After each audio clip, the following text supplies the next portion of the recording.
Hello everyone, welcome back to our channel. Today we will practice to close test for upcoming examinations. तो आज हम close test की practice करेंगे जो कि upcoming exams के लिए important रहेगा. So let's start. आप एक बार close test read कर लीजिए, passage read कर लीजिए, फिर इन blanks attempt कीजिए. वीडियो को पॉज करके इसको रीड करिए और फर्स्ट blank देखिए क्या होगा आंसर.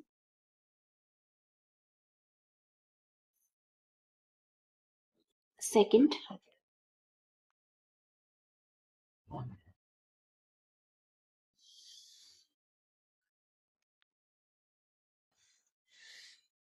third,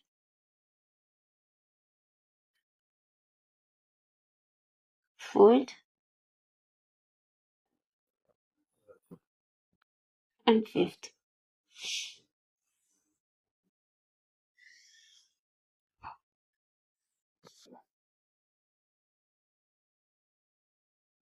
अटेम्प्ट करते हैं.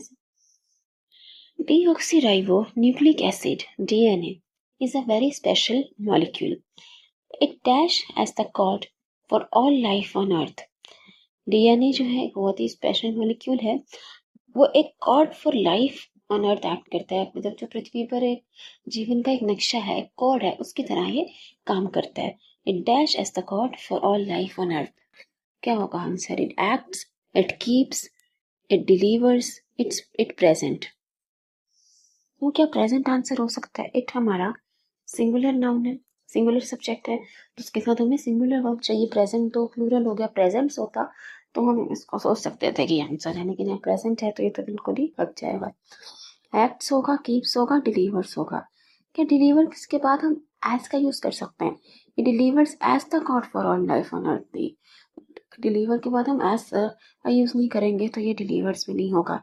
It keeps as the god for all life on earth. Keep को तो कुछ किसी चीज को कीप करेगा, ये चीज रखेगा. यहाँ पे आंसर हो जाएगा it acts as the god for all life on earth. जो पृथ्वी पर जो जीवन है उसका एक नक्शे की तरह, गॉड की तरह ये काम करता है. So it acts as the god for all life on earth. Second देखिए, holding the cellular instructions to dash everything from a beetle to a human. तो सेलुलर इंस्ट्रक्शन देता है डैश करने के लिए सब कुछ, from a beetle to a human. Beetle क्या होता है? छोटा सा इंसेक्ट होता है, इसको ब्रेन कहते हैं, छोटा सा इंसेक्ट. तो एक छोटे से इंसेक्ट से ह्यूमन को डैश करने के लिए ये इंस्ट्रक्शन देता है. Holding the cellular instructions to dash everything, clarify everything, make everything, stop everything, finish everything. DNA क्या करता है? क्लैरिफाई करता है, कुछ सफाई दे रहा है. नहीं, क्लैरिफाई तो नहीं कर रहा कुछ भी, कोई सफाई तो नहीं देगा. डीएनए तो मॉलिक्यूल है. स्टॉप या फिनिश नहीं करेगा. अगर स्टॉप हो सकता है तो फिनिश भी आंसर हो सकता है. तो स्टॉप फिनिश भी नहीं. It may holding the cellular instructions to make everything from a beetle to a human. तो एक छोटे से इंसेक्ट से ह्यूमन तक सेल्यूलर इंस्ट्रक्शंस देता है. ठीक है. Because DNA is dashed to each species, it is like a product barcode in the supermarket. इसे आप सुपरमार्केट में शॉपिंग करते हो, सुपरमार्केट में शॉपिंग करो तो प्रोडक्ट का बारकोड होता है. हर प्रोडक्ट का एक अपना अलग बारकोड होता है. तो यही कहा हुआ है कि डीएनए डैश है हर स्पीशीज का, हर प्रजाति का डीएनए डैश होता है. तो एक प्रोडक्ट बारकोड की तरह है जो सुपरमार्केट में प्रोडक्ट का बारकोड होता है. DNA is dash to each species, usual, unique, slight, common. Usual का मतलब क्या होता है? Ordinary, common. अगर यूजुअल आंसर हो सकता है तो कॉमन भी हो सकता है. यहाँ पे इन्होंने हिंट भी दी हुई है, सुपरमार्केट में जो बारकोड है वो हर प्रोडक्ट का अलग होता है. तो आंसर क्या हो जाएगा? Unique. Unique. DNA is unique to each species. Common और यूजुअल तो एक जैसे ही हो गया, साइट मतलब हो गया थोड़ा, तो आंसर हो जाएगा unique. As animals and plants live their lives, they dash fragments of their DNA into their environment. Melt, trade, strike, shed. जैसे प्लांट्स, एनिमल्स अपनी लाइफ जीते हैं, वो डीएनए के फ्रैगमेंट्स, डीएनए के अंश डैश करते हैं एनवायरनमेंट में. मेल्ट का मतलब होता है पिघलाना, ट्रीट करना. स्ट्राइक का मतलब होता है तो प्रोटेस्ट वाला स्ट्राइक, हड़ताल या हिट करना, मारना, उसको हम स्ट्राइक कहते हैं. या फिर शेड. क्या होगा? इन पे ये कहा जा रहा है कि जो एनिमल्स और प्लांट्स हैं पर्यावरण में, एनवायरमेंट में डीएनए छोड़ते हैं, तो आंसर हो जाएगा they shed fragments of their DNA, मतलब वो रिलीज करते हैं, डीएनए को छोड़ते हैं एनवायरमेंट में। They shed fragments of their DNA into their environment dash dead skin, saliva, hair, scat, leaves और पॉलन। डेड स्किन, मृत त्वचा, क्या सलाइवा, लार, हेयर, स्कैट, लीव्स और पॉलन। पॉलन मतलब होता है, पॉलन होता है जो येलो पाउडर होता है फ्लावर्स में, जो येलोइश पाउडर सा आता है, उसको पॉलन कहा जाता है।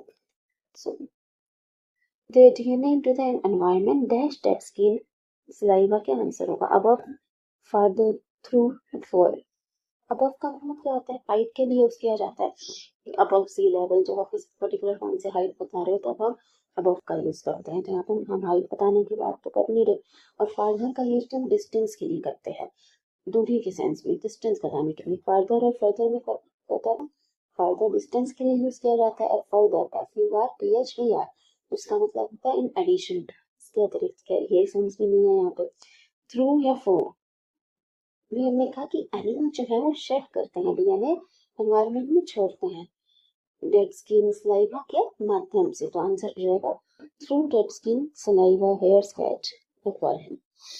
ठीक है, आंसर्स देख लीजिए। DNA is a very special molecule, it acts at the cause for all life on earth. एक जीवन पे नक्शे की तरह, पृथ्वी पर जीवन का एक नक्शे की तरह ये काम करता है, altering the cellular instructions to make everything from a beetle to a human। तो ये सब कुछ बनाता है सेल्स के थ्रू, एक छोटे से इंसेक्ट से एक ह्यूमन तक। Because DNA is unique to each species, हर स्पीशीज का, हर जाति का डीएनए अलग होता है।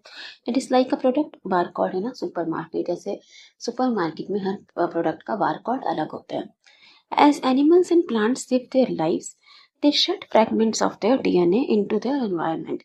तो एनिमल्स और प्लांट्स अपने डीएनए छोड़ते हैं एनवायरनमेंट में through dead skin, saliva, hair, scat, leaves और पॉलन। डेड मिल्क, त्वचा, सलाइवा, लार के बालों या फिर पॉलन के माध्यम से वो डीएनए एनवायरनमेंट में शेड करते हैं। ठीक है, so first answer act, second make, third unique, fourth shed and fifth through. Thank you.